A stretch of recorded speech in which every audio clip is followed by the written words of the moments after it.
আসসালামু আলাইকুম। আজ আমরা জানব হযরত বিলাল রাদিয়াল্লাহু আনহু-এর ধৈর্যের ঘটনা।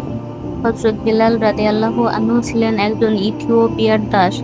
যখন তিনি ইসলাম গ্রহণ করলেন, তখন তার প্রভু উমাইয়া তাকে ভীষণ নির্যাতন করতে লাগল। প্রচণ্ড রোদের দিনে তাকে মরুভূমির গরম বালুর উপর শুইয়ে রাখা হতো।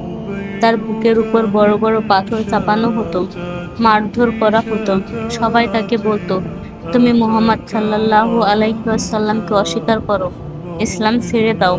কিন্তু বিলাল রাদিয়াল্লাহু আনহু একটি কথা বলতেন, আহাদ আহাদ, এক আল্লাহ এক আল্লাহ। অর্থাৎ তিনি ঘোষণা দিতেন, আল্লাহ একজন, তার সাথে কাউকে শরীক করা যাবে না। অবশেষে সাহাবীরা তাকে অর্থ দিয়ে কিনে মুক্ত করে দেন। নবীজি সাল্লাল্লাহু আলাইহি ওয়াসাল্লাম তাকে খুব ভালোবাসতেন। ধৈর্যের কারণে আল্লাহ তাকে এমন সম্মান দিলেন যে তিনি হন ইসলামের প্রথম মুয়াজ্জিন।